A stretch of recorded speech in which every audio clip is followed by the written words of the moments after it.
Assalamu alaikum, I'm Aisha and you're watching SAMAA News. Here are today's headlines.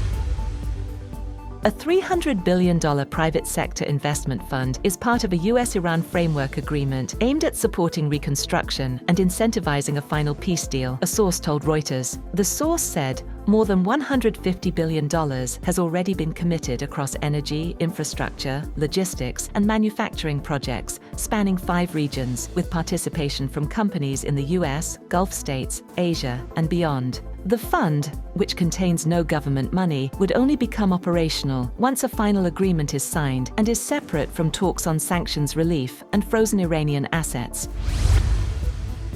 Meanwhile, Swiss authorities have said that the US-Iran Memorandum of Understanding will be formally signed at the Bergenstock resort on Friday. The location was proposed by the Pakistani and Qatari mediators. Swiss officials say Pakistan and Qatar helped broker the arrangement, with both sides expected to formalize the Memorandum of Understanding during the ceremony.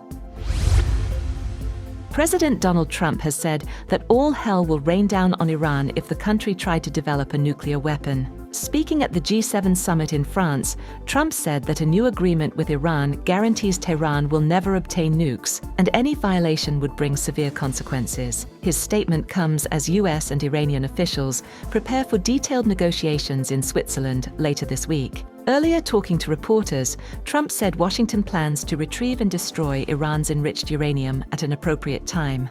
He said the United States was not interested in keeping the material, and that its destruction remains a key objective. Iranian Foreign Minister Abbas Araghchi has said that negotiations between Iran and the United States will begin immediately after the signing of a proposed Memorandum of Understanding. Speaking to media in Tehran, Araghchi said both sides are moving into a structured dialogue phase following the initial framework agreement, adding that the talks would gradually expand to include broader regional and strategic issues. Araghchi also said regional developments, particularly in Lebanon, are closely linked to the agreement framework. He described Lebanon-related issues as interconnected with the broader negotiation process. US President Donald Trump says newly announced agreement with Iran can withstand regional tensions, including a possible escalation between Israel and Hezbollah in Lebanon. Speaking at the G7 summit in France, Trump said the Iran deal would remain intact even if conflict expands in Lebanon, calling Hezbollah a minor war compared to Iran. He also criticized Israel's recent strike on Beirut, saying he didn't like it at all and had expressed his concerns directly to Israeli leadership. Trump praised Qatar for its role in mediating between Washington and Tehran, while confirming that the Strait of Hormuz is expected to be fully reopened soon. He also said the text of the agreement will be released publicly and read out in detail at a future press conference. The FBI says it has foiled a planned attack on a White House-hosted UFC event in Washington, taking 5 people into custody over an alleged drone and sniper plot, according to court documents.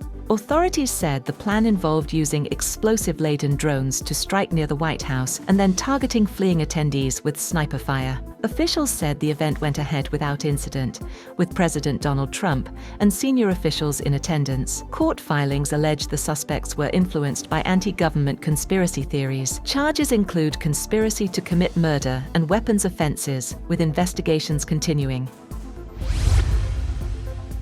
G7 leaders say they remain united in support of Ukraine, reaffirming its territorial integrity and agreeing to increase pressure on Russia's war economy. In a joint statement, the leaders said they will strengthen sanctions, including measures targeting Russia's oil and gas sectors. The announcement came during a summit in Evian-les-Bains, France. The G7 also welcomed a US-Iran deal and said it is ready to support its implementation, while pledging efforts to diversify energy routes and reduce reliance on the Strait of Hormuz.